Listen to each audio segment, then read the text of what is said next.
Jonathan, votre avis sur ce documentaire rapidement? Alors c'est vrai que j'aurais été ravi de voir Jean-Marc aussi présent sur ce plateau et discuter avec nous, parce qu'effectivement ça a été exceptionnel de le voir à Surfin. Et d'ailleurs merci encore Amaury. Avec plaisir, il était ravi d'être là. C'est vrai. En tout cas, pour réagir à votre question, moi je suis très honoré d'avoir bu des bières avec Satoshi, parce que Peter Todd était présent à Surfin Bitcoin en 2023. Donc selon HBO, j'ai bu des bières avec Peter Todd. Donc je suis très honoré. Déjà, Pierre, je suis évidemment totalement d'accord avec toi sur le fait que, heureusement que l'identité de Satoshi ne sera jamais révélée, et je l'espère même pour le bien du marché. Donc ça, c'était la première chose. Et après, effectivement, lorsque on tire le trait des différentes théories, donc tu as cité quelques noms, et puis après, on peut aller vraiment dans des extrêmes, où il y a même des personnes qui pensent que c'est le gouvernement américain, que c'est la CIA ou la NSA.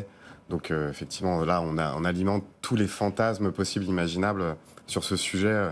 Et dernière chose, s'il y a bien un documentaire que je recommande sur le sujet, c'est le Mystère Satoshi, qui est un excellent documentaire, peut-être mieux que celui d'HBO. Je l'ai envoyé à Jean-Marc, il va le regarder. C'est vrai en plus. C'est vrai. Je pense qu'il va le regarder. Le Bitcoin, effectivement, est sur ses plus hauts historiques. Et pourtant, d'après Google, Jonathan, 99% des gens sur la surface de la Terre seraient complètement indifférents en ce moment au Bitcoin. Et ça, c'est d'après les recherches sur Google. On est au plus bas depuis 4 ans. Comment expliquer ça, alors que pourtant, Bitcoin est proche de ses plus hauts? Alors c'est vrai, Amaury, cette statistique est assez intéressante à suivre pour les bitcoiners que nous sommes.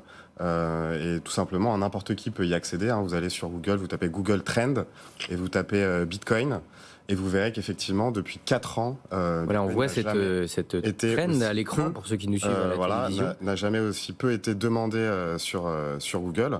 Donc c'est vrai qu'on peut s'interroger parce que c'est un peu contre-intuitif, dans le sens où aujourd'hui Bitcoin est proche de son ATH. Donc en euros, on était autour des 67 000 euros.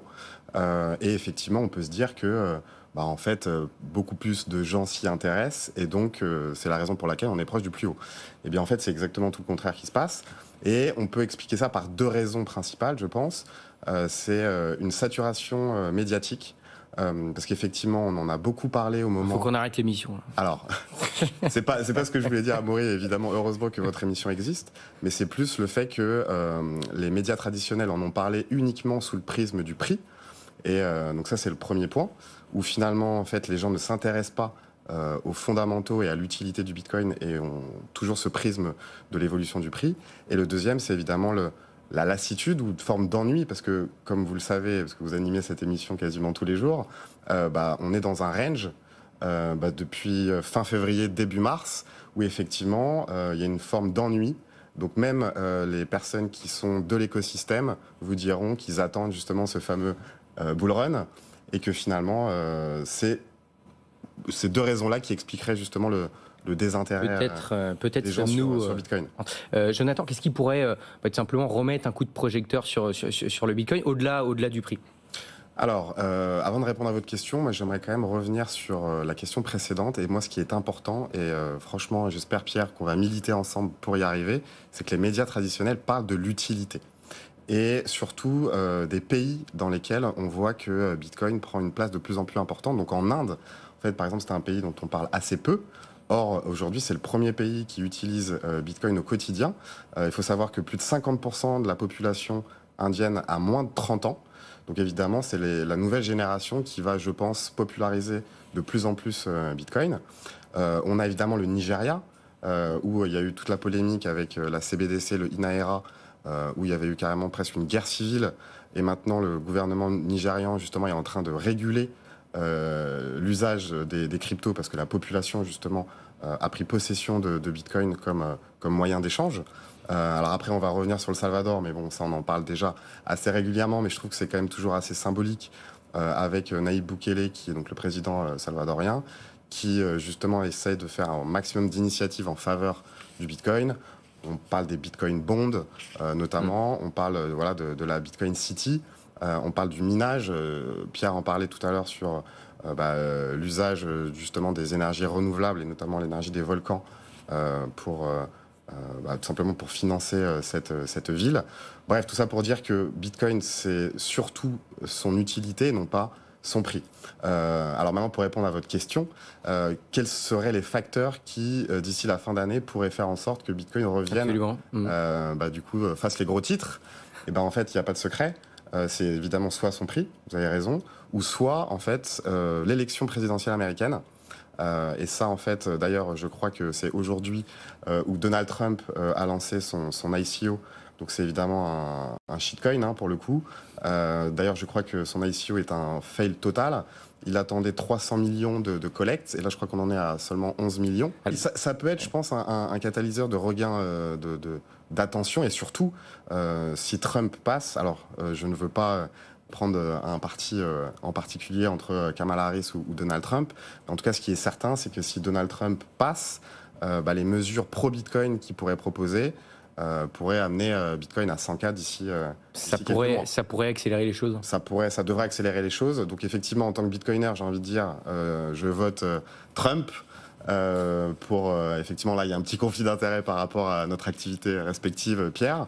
Mais tout ça pour dire que il faut éviter, encore une fois, le message à faire passer, de ne pas se focaliser sur le prix ou sur des décisions politiques. Vraiment regarder l'utilité du Bitcoin et l'usage qu'en font les gens à travers le monde. Bon, il nous reste assez peu de temps, mais j'aimerais qu'on parle quand même de la dominance du Bitcoin, qui était à 40% au moment du crash de FTX en 2022. Actuellement, elle est aux alentours des 60% du marché crypto, donc c'est quand même assez énorme.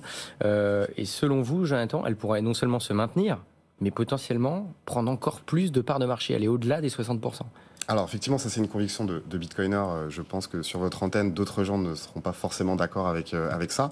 En tout cas, ce qui est sûr, c'est que depuis la faillite d'FTX, où justement, à cette époque-là, déjà, il y a eu une sorte de flight to quality, où on a vu justement les investisseurs s'orienter plutôt vers le Bitcoin, ce qui a amorcé justement cette tendance d'augmentation de la dominance.